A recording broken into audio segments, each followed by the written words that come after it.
మళ్ళా సేమ్ అదే తప్పు ఇప్పుడు రిపీట్ అయింది. ఈ 5 గ్రామాలకు ఇప్పుడు ఎలక్షన్లు కూడా అవుతలేవు. అంటే ఎంత లాపర్వా మీకు, ఎంత ఎంత లెక్కలేనితనం ప్రజలంటే.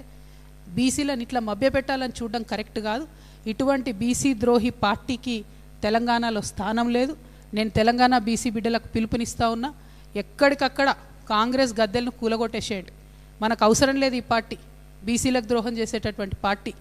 ఇంకా ఈ అందానికి ముఖ్యమంత్రి గారు డిసెంబర్ 2వ తారీఖు ఏ కొత్తగూడెంలో అయితే మీరు కంప్లీట్గా బీసీలను అవమానపరిచినరో, ఏ కొత్తగూడెంలో అయితే మీరు ఇవ్వగలిగి ఉండి కూడా ఇవ్వకుండా 0% బీసీ రిజర్వేషన్ చేసిరో, మీరు ఇంక అక్కడికే పోయి ప్రచారం స్టార్ట్ చేస్తూ అంటారు. ఏమని ప్రచారం చేసుకుంటారు? బీసీలను మోసం చేసిన అని ప్రచారం చేసుకుంటారా?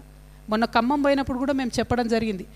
మొత్తం యావత్ ఉమ్మడి ఖమ్మం జిల్లాలో కేవలం ఒకే ఒక కొత్తగూడెంలో బీసీ ఎమ్మెల్యే గెలిచినరు. కొత్తగూడెం తప్ప బీసీలకు ఎక్కడ ఆ జిల్లా ఉమ్మడి జిల్లాలో స్థానం లేకుండే. ఇప్పుడు అదే జిల్లాలో మీరు కనీసం ఒక బీసీ సర్పంచ్కి చోటు ఇవ్వకుండా మళ్ళా పోయి అక్కడనే ప్రచారం చేస్తామంటే ఇది డెఫినెట్గా బీసీలను అవమానపరచడమే.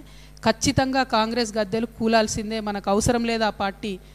ఇవాళ బీసీలు ముందడిగేసి చైతన్యం నింపుకొని కాంగ్రెస్ మీద యుద్ధం చేస్తే తప్పితే మనకు రిజర్వేషన్లు రావు. ఏం చెప్పారు ముఖ్యమంత్రి గారు? నేను అఖిలపక్షాన్ని తీసుకుపోయి ఢిల్లీలో కూర్చోబెడతా అన్నారు. బడే బాయ్ అని చెప్పి బడే బాతా బోలే. ఒక్కసారన్నా మోడీని అడిగిండ్రా మీరు? కనీసం ఒక్క లెటర్ అన్న మీరు చూసిరానా ఇంతమంది మీడియా మిత్రులు?